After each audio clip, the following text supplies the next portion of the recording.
Welcome to Thanks for Watching. I'm Lauren Zima, and today we're going to be talking about the movies coming out this month, none of which I'm excited for.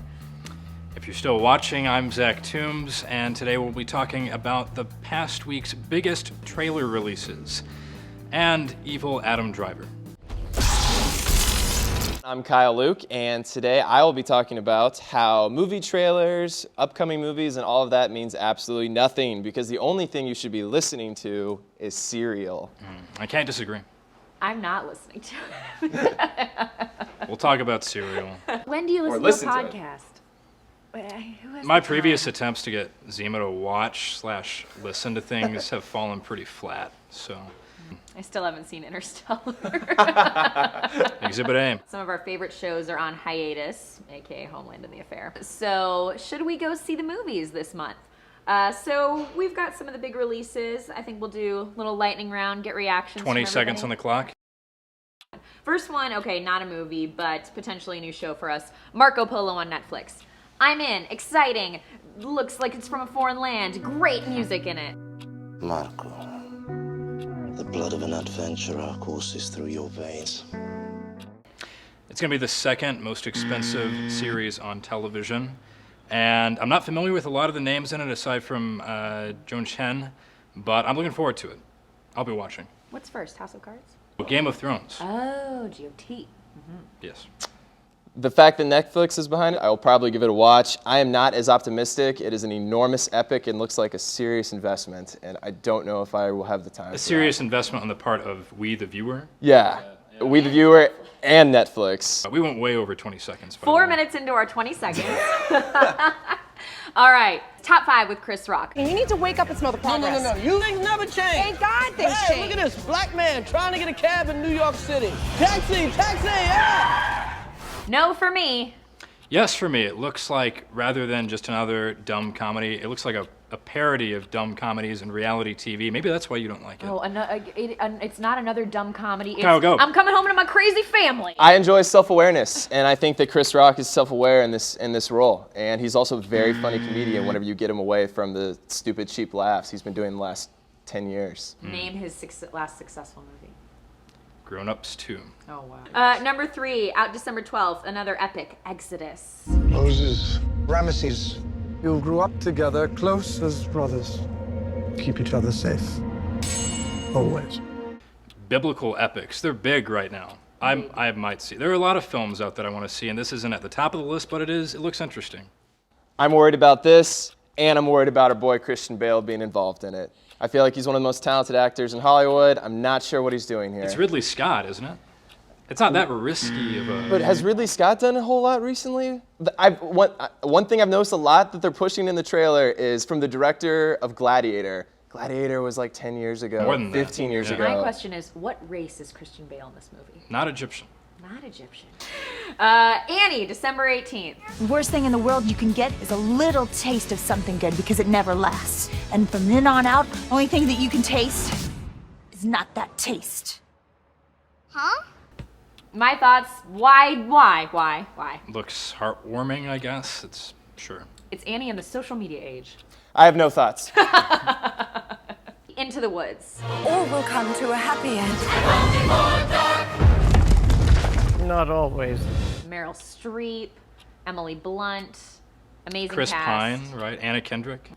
I'm really in it for the cast. That's the thing it has going for it, is the cast. Is it just me, or is entertainment getting really retro lately? But we have the live musicals, we've got biblical epics, and fairy tales. You are touching on a Hollywood trend of the last 10 years, which is let's retell stories that we know will already be successful. Analysis.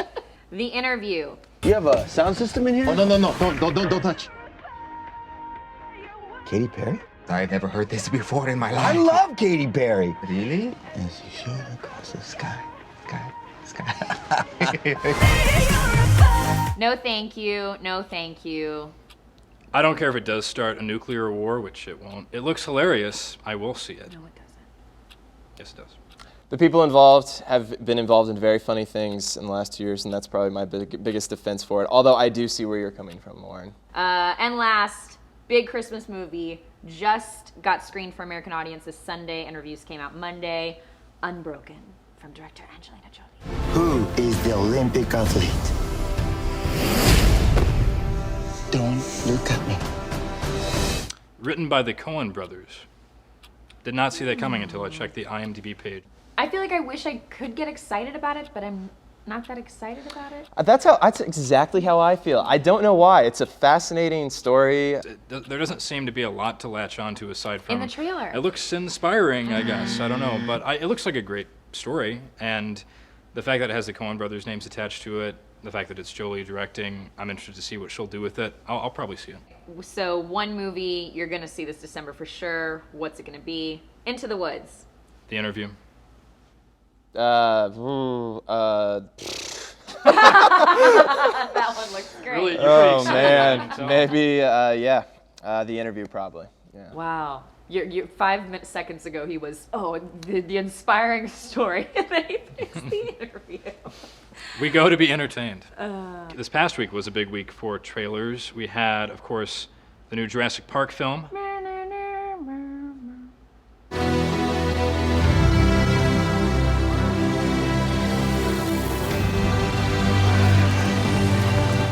And the new Star Wars teaser. That's the iconic theme right there. Nailed it. As John Williams intended for it to be played.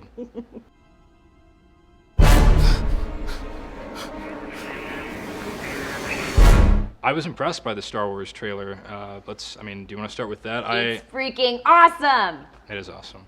It's been talked about so much in the past week, but to talk about it one more time, one thing I pulled from it, it was kind of jarring for me to see some of the old iconic figures like the X-Wing and Tatooine and whatnot in such a new light. Of course, I should have expected that, but just the fact that I was seeing an X-Wing and my first thought was that's definitely not a clay model. This is very clearly J.J. Abrams. I suppose I didn't expect J.J. Abrams to put his stamp on it quite as much as the teaser seems to suggest. But then again, why should that be a surprise? Because all of his work very much looks like a J.J. Abrams movie. It gave Star Wars fans what they wanted, and it has the potential to bring new fans in. Because what people keep saying is J.J. Abrams has to make a Star Wars for this generation that, more and more people didn't necessarily grow up on the Star Wars movies. He can't just play on the nostalgia factor. Exactly, yeah. And I felt like the way he started, I was surprised the trailer was this long. I felt like he kind of gave us a lot for the first teaser. For a teaser, I feel he did not need to be nearly that substantive. No. It could have been one of those shots. It could have only been the first shot, which I thought was amazing. Like that sound and then seeing the stormtrooper unmasked in a setting that's familiar. We've never seen a stormtrooper. That was fantastic. Right? Yeah, you made that point on Twitter as a brilliant way to open a trailer with a modern twist. And he's stressed, and it was great.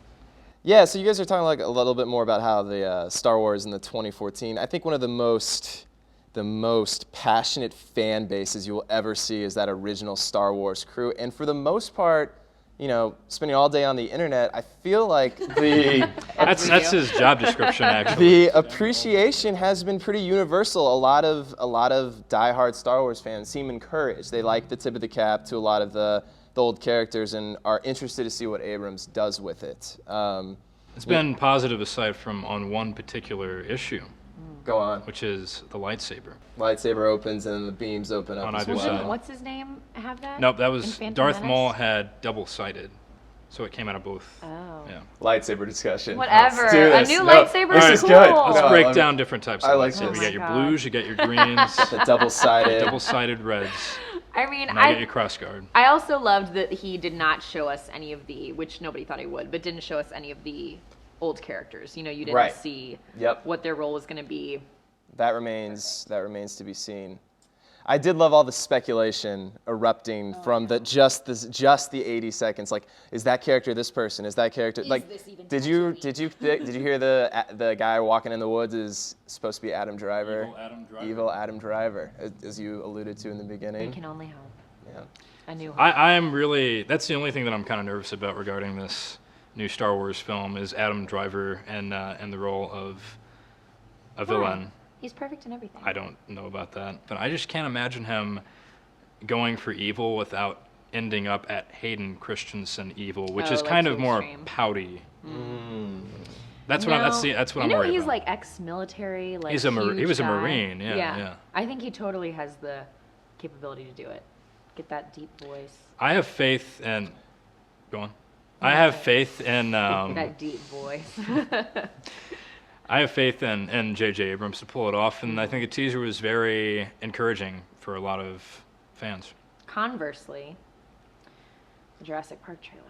Oh, I want you go first. There were more mixed reactions to them. Yeah, absolutely. Lauren, diehard Jurassic Park fan. I literally just came back from the island where they filmed Jurassic Park. That's what I'm coming into this Note with. the tan. I mean, I went and saw the farm where they filmed the scene with the log and the pack of dinosaurs, but it was so disappointing. I mean, I felt like Chris Pratt's character. I mean, that one line that we talked about. What kind of dinosaurs? It depends on what kind of dinosaur they cooked up in there. I mean, It was a felt bit like of an eye roll moment. it was a total eye roll, and it felt like this is the Chris Pratt I've loved all year, and then this eye roll moment is so disappointing. And It was just a dumb line.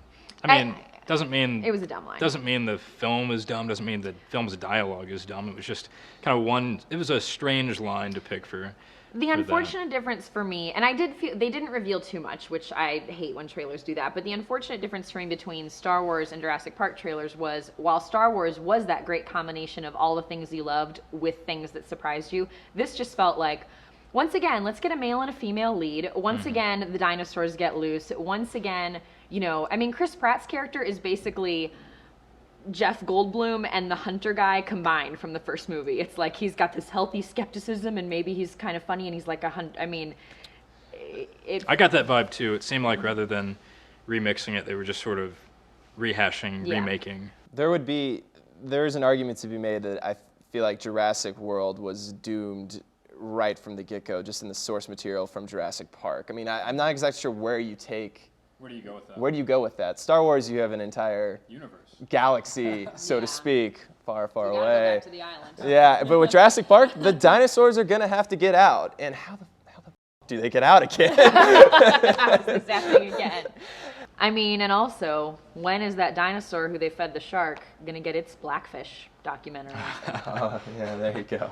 I feel sorry for the trainers in that relationship. Topical. Am I gonna see it? Yes. Disclaimer: it's probably never fair to give the film a review based on a 90-second teaser, but that's what we're here for, so that's what happens. I'll still fucking see it. I will probably. We'll probably go see it together. I'll get a large popcorn, whatever. It's fine. Now on to something I'm incredibly familiar with. Cereal. See, Lucky Charms? Or? Good segue. The Lucky. So Serial has 9 episodes under the belt. It's from NPR and This American Life, and it's spectacular. I will admit that I hopped on the bandwagon a little later than Kyle at least. Mm-hmm. But I was hooked immediately. Basically, just burned through all 9 episodes on my long Thanksgiving drive back home. We got some big news just this week that the central figure in the podcast, Adnan Syed, will have an appeal hearing in January, which seems pretty huge. I don't believe it's a result of the work on the podcast. Yeah, they're saying it's not. Right, because all that was put in motion before the podcast began airing. But for those who aren't familiar, it essentially cracks open a cold case, a Baltimore murder case involving a bunch of high school students, and the folks at NPR very methodically and very transparently dig through all the evidence. What seemed to be a hastily conducted trial, and they dig everything back up. They talk to anybody and everybody who was involved. It's very, very thorough, one of the most thorough pieces of journalism you'll ever see, and just a great story. Now, and there are a lot of conversations that come out of this because there are, there's the story itself to talk about. There are all these theories surrounding the story because they're trying to solve or resolve a murder case over the course of 12 episodes. But at the same time, there are ethical concerns. Is this an ethical thing to be turning this real-life murder case into essentially a serial entertainment program? Yeah. What are your thoughts on this? I would say, and there's another aspect of it, and that's this huge win for for digital journalism, so to speak. I mean, we're talking about long-form podcasting that's breaking into the mainstream like it never breaking had. the mainstream. Yeah, and one of the most popular things in American culture, right, pop culture right now, is a podcast that focuses on a murder investigation. They didn't really intend for it to be entertaining, though, did they? I mean, They certainly intended it to be a captivating story told over 12 parts. It's told a bit like a murder mystery, honestly. Yeah. Yeah, Lauren, you asked me, I think whenever I first told you, what's interesting about it? Is it a case that's still not figured out? And it actually has been resolved, and I think that adds to it is that it's not necessarily a cold case, right? Like now there's a chance that they messed that up, and we're going back and looking at it again. Yeah, So I guess it's not in the technical sense a cold case. It's Right. it's a case that has been closed. It's a closed It's a case, which I closed think case. adds to it. I think that makes it, because now you're thinking, oh my God, is there somebody in jail for the last 15 years that shouldn't be there? Is he really innocent over this? And then, yeah, it highlights, like Zach said, the issues with the investigation and just the formatting of it to create a podcast in the way that you would create a TV show and the way that it's delivered on a week. I mean, you have people bookmarking Thursdays, millions. It's crazy. convince me. Why do I need to go and listen to? Because so far I've Oh, heard you're saying. kind of a mystery. Good. Well, sto- I'll say this. Why is it so addictive? The stakes are extremely high right now. It's life and death. It's life and death, yeah. I mean, this guy could potentially spend the rest of his life in prison, falsely convicted of a crime. And her transparencies are just on full display throughout the entire series. She's always like, she goes back and forth, it seems like, in every episode. Now I think he did do it. Now I don't think he did it. I find him charming, but I also feel like he could be a sociopath. So I think there's a big lesson that journalists can draw from Yeah. that, because it shows a transparency to viewers and to listeners that usually journalists aren't able to show. Because they're presenting this finished piece. Right. Rather than putting together this nice, shiny, polished package and putting it out for viewers with the best intelligence we have, she's actually showing the entire thought process from beginning to end. And it's captivating. And it is. Yeah. All right, everybody. Thanks for watching.